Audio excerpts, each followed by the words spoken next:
Hello. Thanks for having us here. My name is Josh Windham, and I work at the Union Gospel Mission in St. Paul. It's great to see that many of you have heard of us before. We are really happy and proud that we are celebrating our 119th year here in St. Paul as an organization that is Christ-centered, faith-based, and living out our calling to serve those experiencing homelessness, poverty, and addiction. It's been definitely a crazy year for us at Union Gospel. As we know, there's a lot that's been happening in our world and in our community. On any given night, there's about 15,000 people who are experiencing homelessness here in the Twin Cities and across the state of Minnesota. We hear the numbers and we see that homelessness is becoming more visible. And I think for us as believers and as Christians is, what does that mean for us? How does that compel us to live out our faith? At Union Gospel Mission, we've been living out into this calling for 119 years. We provide emergency housing. One of the big things that we do on a daily basis is serve meals. Last year, we served about 400,000 meals out of our kitchen in St. Paul. 400,000 meals to people who do not know where their next meal is going to come from here in the Twin Cities. We also provide a lot of spiritual care. We have some great chaplains on our staff, and we have chapel service very similar to this. Every single night, we have church groups and volunteers come in to lead chapel service for our community. We have our Naomi family residence, so we provide housing for women and children and infants and toddlers who are experiencing homelessness. We have a daycare center as well. Not a lot of people know that, but we do have a daycare center where we serve individuals, women and children who are experiencing homelessness. We also provide a lot of education and job training classes and courses. John will share a little bit here in a bit about our Christ Recovery Center. We have 80 to 90 individuals in our Christ Recovery program, individuals going through drug or alcohol addiction. We are really focused on meeting the basic needs of individuals, but really being holistic in that. We have a mental health clinic that started just a couple years ago. So anybody that's in our programming can meet with a clinician, a licensed therapist or social worker or psychologist to help overcome the issues that would cause somebody to become homeless. That is something that has been huge for us as an organization, and even more so in the last year or two. We've seen just the need grow for that type of service. COVID has really impacted us this past year, like it has for all of us. The issues and the struggles that people were facing were always prevalent, but this past year, it's become a lot more visible and the need has only grown. We are serving more people on a daily basis because there's just not a lot of resources that are available. We are very happy and blessed because of our donors and our volunteers and just people in the community that we're here to be a safe place for people to go. Homelessness, especially here in the Twin Cities, is becoming a lot more visible. It might be somebody you see on the off-ramp of a freeway holding up a sign. There's a lot more encampments here in the Twin Cities as well. It's on the forefront of the news. And so for us as an organization, like I said, it's a challenge for us. We've been around for a long time, but it doesn't mean that we have all the answers. Where does God want us as an organization to go to address these really, really big, important needs in our community? What does the Bible say? What does our faith, what does it compel us to do to live out, not only speak the gospel, but to be the gospel to people who need it the most? I've learned in my time at Union Gospel that sometimes I am the only gospel people will experience in their life. If it's just coming through our meals, one of our meal lines to get a meal, around the holidays, and I know Abigail had a big part of this year, we give out, in the last few years, about 4,000 bags of groceries. This year, we gave out 6,500 bags of groceries and turkeys to the community.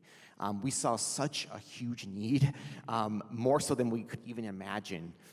But what does that mean to be the gospel? For something as simple as a turkey for Thanksgiving or a bag of groceries to meet somebody's need, it's huge. And my challenge to you guys as you're here at Northwestern, getting your education, thinking about what your future holds, you guys have such an opportunity to be in this world to make a difference, to use wherever you end up. It could be a social worker or a psychologist or whatever, but how are you going to be the gospel to people in your realm of influence? How will you share your faith to people who need to hear it the most? And how will you go to places that are really struggling so that you can be light to where there is darkness?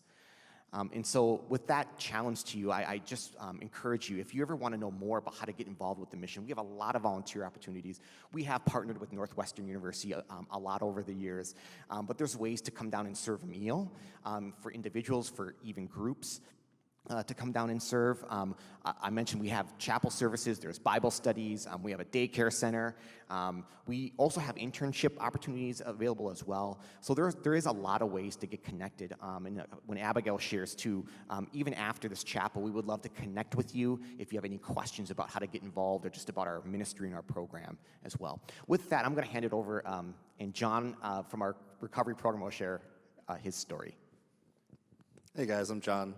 I'm a grateful recovered alcoholic, and I didn't know what that meant a number of years ago. So I'm going to share a little bit about what my life used to be like and what happened to me, and what I'm like today, thanks to Jesus.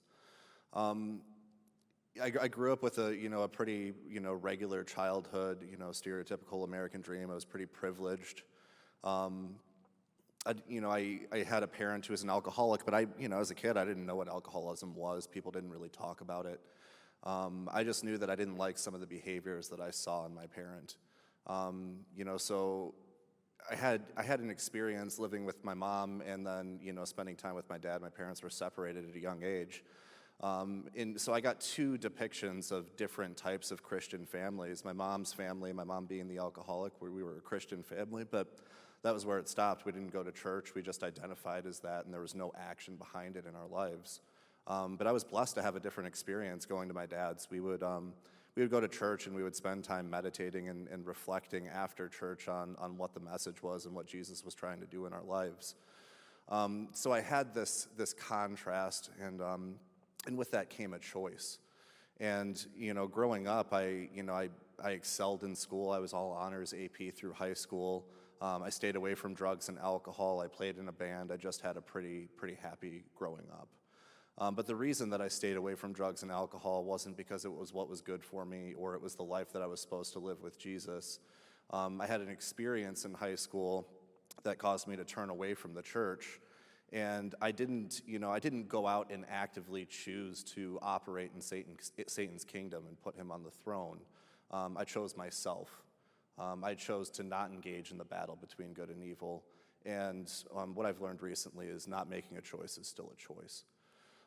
So the series of events that happened is, I moved out of the protection of my dad's house. I had moved in with him for my high school career. And I got sucked into influence with peers. I saw people drinking with impunity. There was no consequences.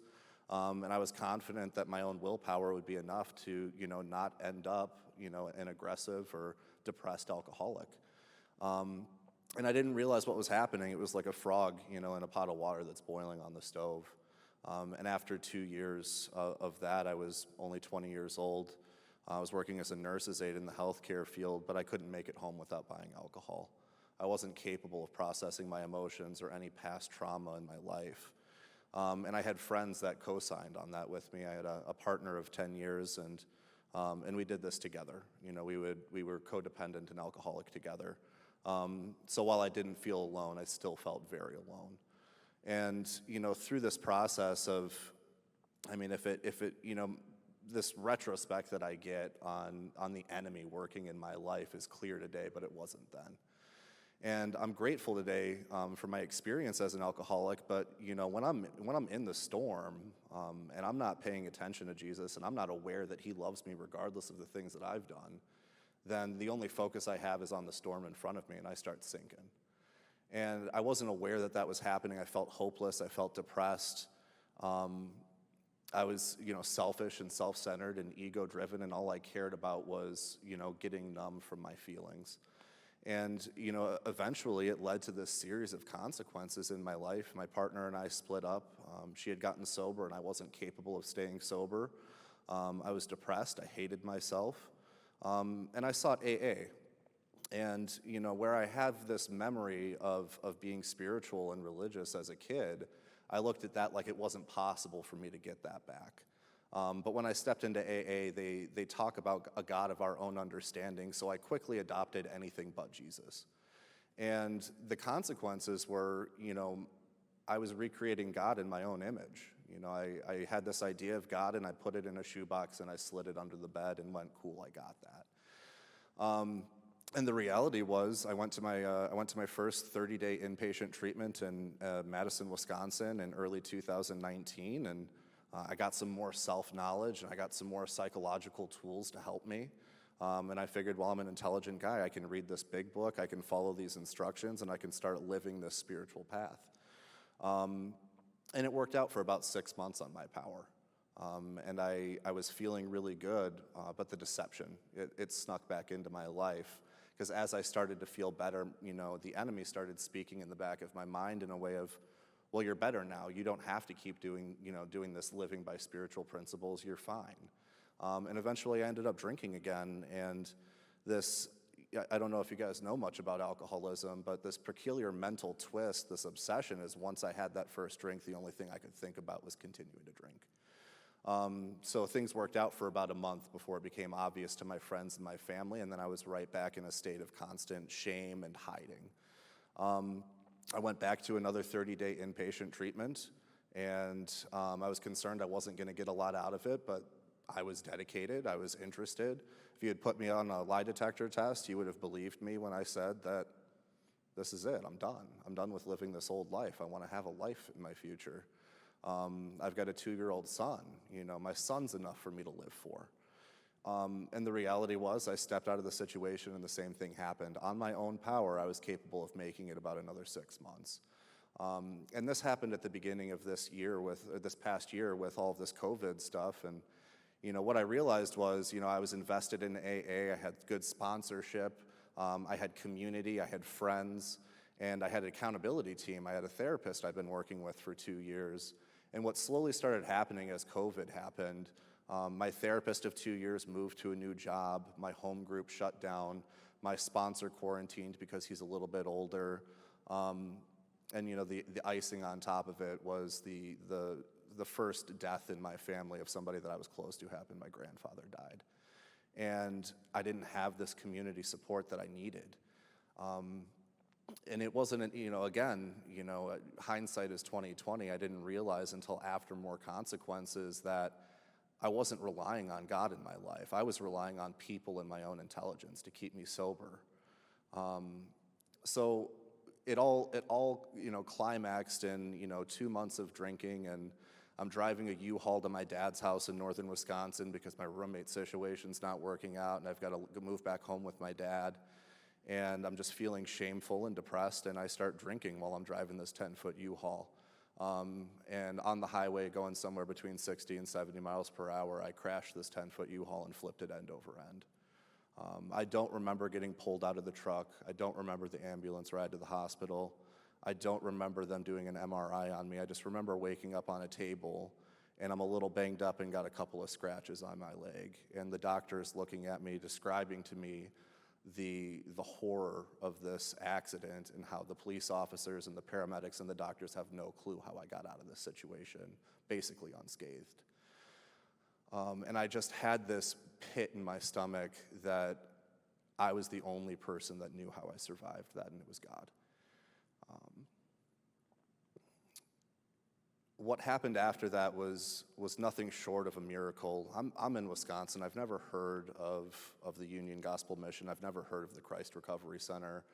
And largely, there's a referral type basis. You kind of have to know somebody to get in there. And I called my sponsor when I got out of the hospital. There was this series of events that happened that kept me safe that evening, and I had no understanding of how it happened. My truck that was decimated was 10 miles outside of the town. I had no clue where I was. I wandered into an AutoZone, and I got directions to where this truck was, and I stepped outside, and there was 2 guys hanging out by their vehicle, and I asked them for help, and they were willing to drive me 20 miles round trip back out to and back to town. because my phone and my backpack and everything that was important to me, my wallet, was all in this destroyed truck. I had no idea if I was even going to be able to find it. And I did, and on the way back, just in conversation with these guys, obviously I'm distraught and confused and terrified. They revealed to me that they were both longtime members of AA, and they were operating out of their God's understanding of what they should be doing, and that they felt the urge to help me. I got back to town and I had $10 in my pocket, and I called my dad, and he told me that he was done with enabling me, and that I was going to have to figure it out myself. So I went to a hotel and I talked with the manager. His name was Jim. I'll never forget him. And I told him my situation, and he tells me that he's a Christian and he needs to make a phone call to the owner of the hotel, but he ended up buying me a hotel room, paying for a hotel room for the night, so I didn't have to sleep in the elements. I'm grateful for that. It stormed hard that night. And his wife came in shortly after he made this decision, and she went white as a ghost and asked me if I remembered her, and of course I didn't. But she was one of the people that had been following behind me in the truck when I crashed and helped pull me out. And just when I look back at it, there's no way that that coincidence could be the thing that brought this series of events together. So I had a moment of safety, and I called my sponsor back in Viroqua, Wisconsin, about a 3-hour drive from me, and told him what had happened, and he said he would call me in the morning. He was going to talk with my father for me, and he was going to figure out what we can do. And the next morning, I spoke with him. My father was on his way to pick me up, and he was going to bring me back up to his property, and my sponsor would be there in a day. And he told me that he had gone to a member of our home group in Viroqua who was from the Twin Cities and was familiar with the Union Gospel Mission, was familiar with the Christ Recovery Center. And she called one of her contacts and made an arrangement for me to have an interview with our director, Chris Surig.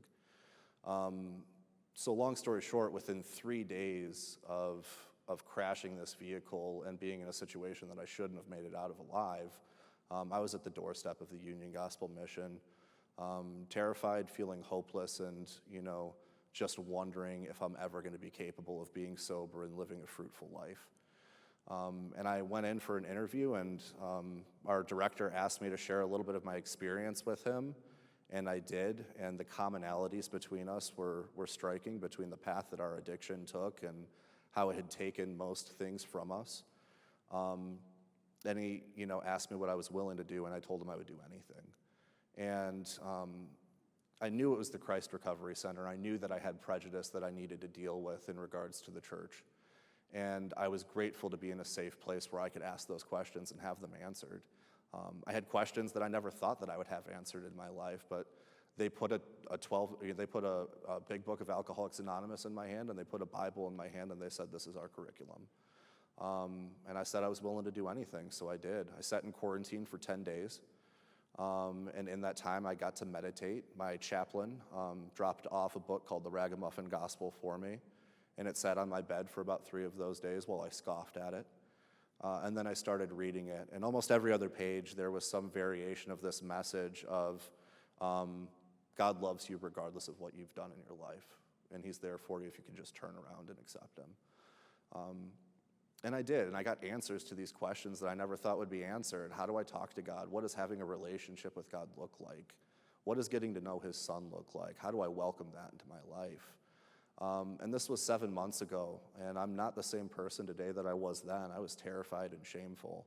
And today I'm grateful and proud and unapologetic about my faith. And thank God for the Christ Recovery Center and the Union Gospel Mission. And now I'm in a position, and I have a platform that I can reach from where I was in this hopeless state of mind and body, and I've allowed Jesus into my life to resurrect me and bring me back to life. And now I have an opportunity to reach back and help people like me. And I couldn't have done it without these people. And I'm really grateful to be here and to be a part of sharing that experience with you guys.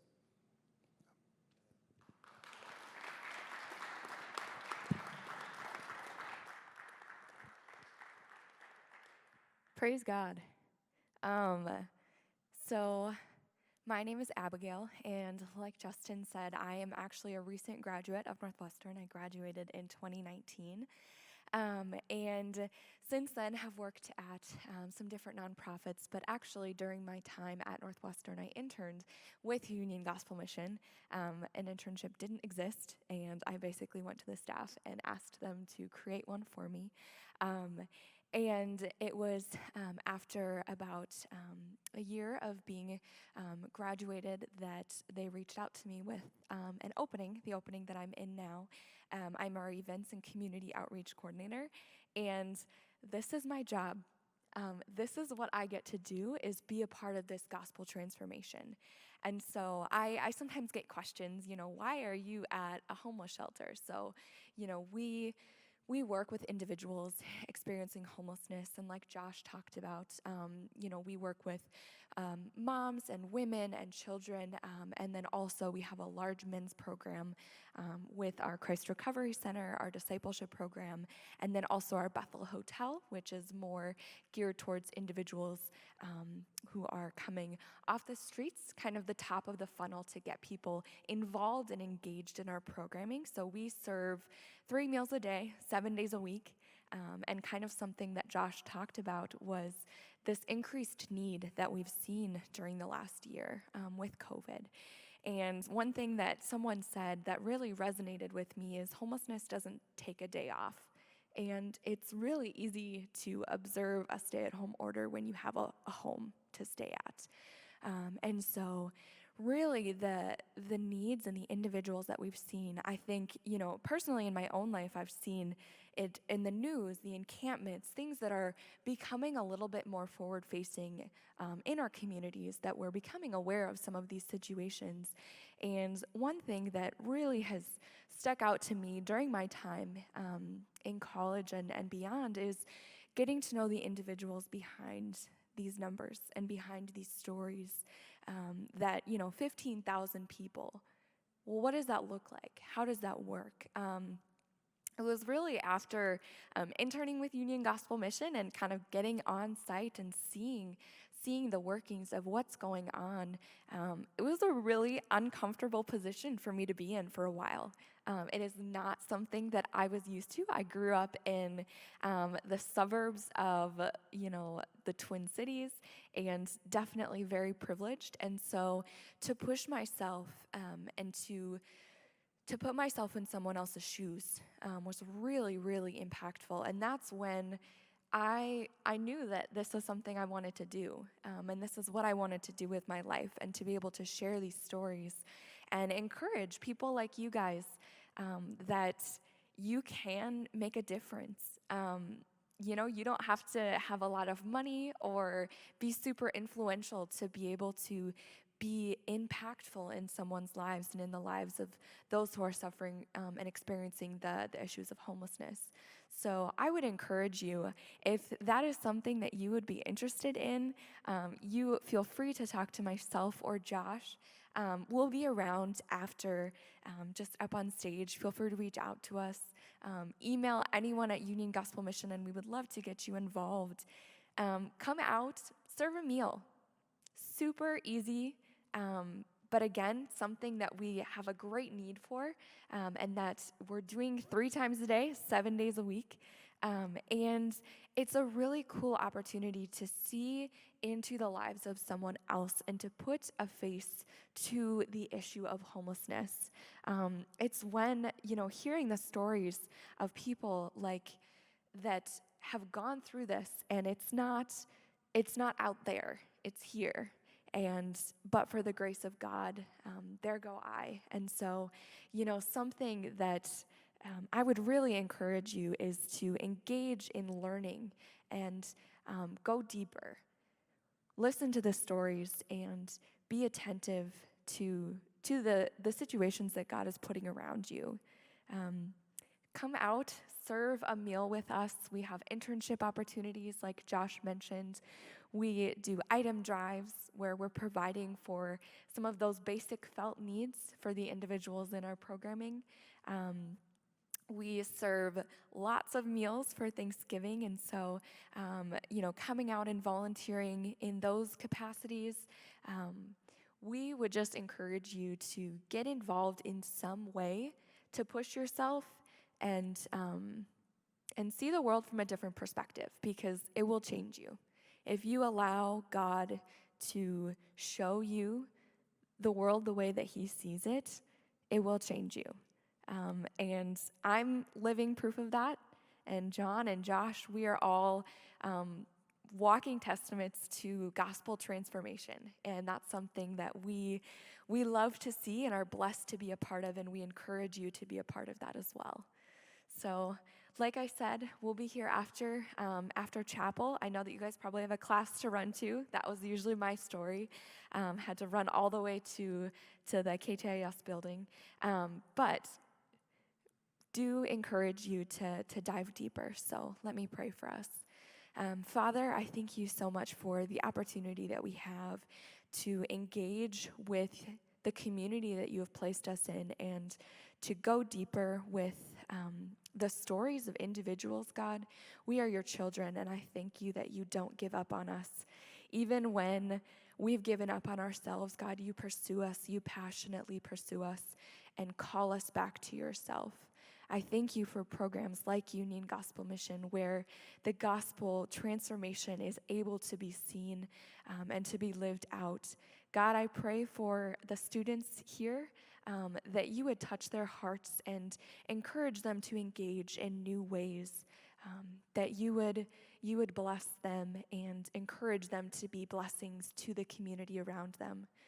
God, we love you so much, and I pray that you would be glorified in everything that we do and say this day and the days forward. In Jesus' name, amen.